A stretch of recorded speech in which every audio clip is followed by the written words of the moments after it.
moment, you're just copying Pep, aren't you? Yeah, so, I just study one game a week and see what he's doing, and I go from there. And you know what? There's nothing wrong with that. I know he's done all right, to be fair, hasn't he? I tried to copy him. How'd that go? Just two final quick ones. There was a bit of a melee at the end between both benches. Was that one of those things when pressure and tensions are high? No, we all just came together and wished each other a happy new year, mate, and made some resolutions. And one very has also come as a little bit of a cost. We saw Sarr come off, Young Veli's come off as well. What is the news on them? And on top of that, Sonny will obviously be away on international duty. So how difficult does it make things going into 2024? Yeah, you're spoiling my New Year's party, aren't you? Just, look, it's unpredictable to play against as people say they are. It depends on sort of what you view as kind of, predictable or unpredictable. Ultimately, I've always said that every game is its own unique piece of living, breathing thing, no one can tell me how a game of football is going to go. Don't know if you watched last night, but at half-time, you were reading a different story to what you're like. That's the beauty of football, As much as we, as managers, try to control the whole thing, the reality of it is every football game is a light of itself. And what you've got to do is just try and prepare your team to deal with, whatever may happen in the course of the 9,500 minutes that transpire. Thank you. A lot of European fans may see it as an inconvenience in their season, their team players going for the experience. I want it. I rank it pretty high. I think it's pretty important. Yeah. I think it's for me.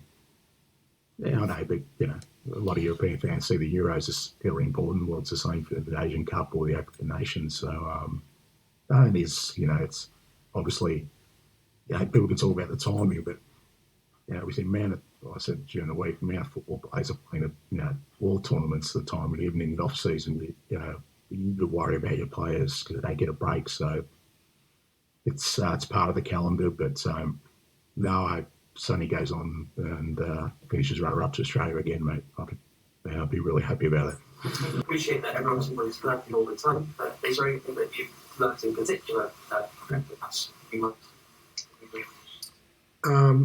Well, I've learned there's a word I shouldn't use from now on. So you're always learning, mate. Even at my age, and I've always tried to make it.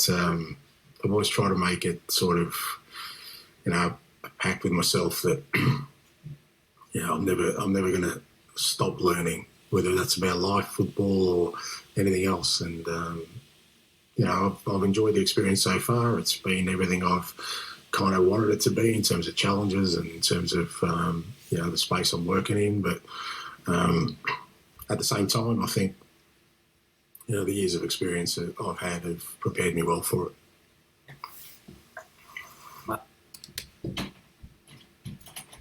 Just funny for me. I don't know whether it was true or not, but around a year ago, before De Zerbi got appointed, there was speculation in England about you potentially being involved in the running for the Brighton job.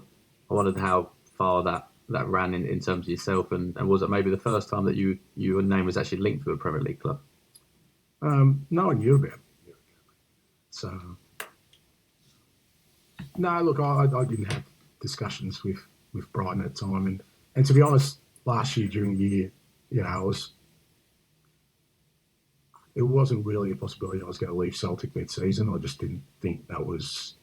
I'd only been there a year and a half, and even though there was nothing real, nothing real that people weren't really saying to me that there's clubs that want to talk to you. I kind of knew in my mind that if I was going to do anything, it would have to be after the second year or the league mid-year. So never entertained it, but. Like I said, I've got great admiration for the football club because they obviously, I've said a few times, kind of like the clubs that have a plan and stick to it, and they're certainly one of those clubs.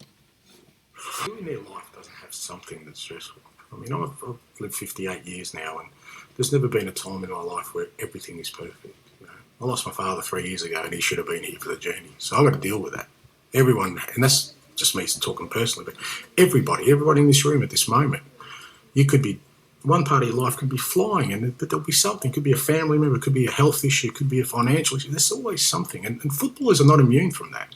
And sometimes I think they fall into the trap of thinking they are, and they're not, because just because you have, money or you're really good at something, life will still find a way to keep a balance in that. There'll be stuff in there that's going to be stressful, it's going to be upsetting, and you've got to just deal with that, But do you think enough people in the game understand that as well as you seem to? I don't think anyone doesn't understand. I think, like I said, I just think we choose to ignore it. We just at times think, well, he's a footballer, he's got money, what's he got to complain about?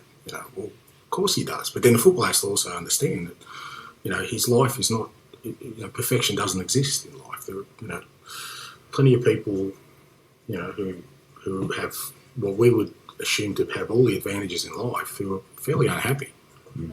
So that doesn't exist. So it's just a matter of, I think for the most part, people are, understand that that's the case and empathetic. Sometimes we just choose to ignore it because it makes not a better story, but it just makes a more impactful kind of scenario that, wow, fantastic footballer has problems. They all do, mate. They all do.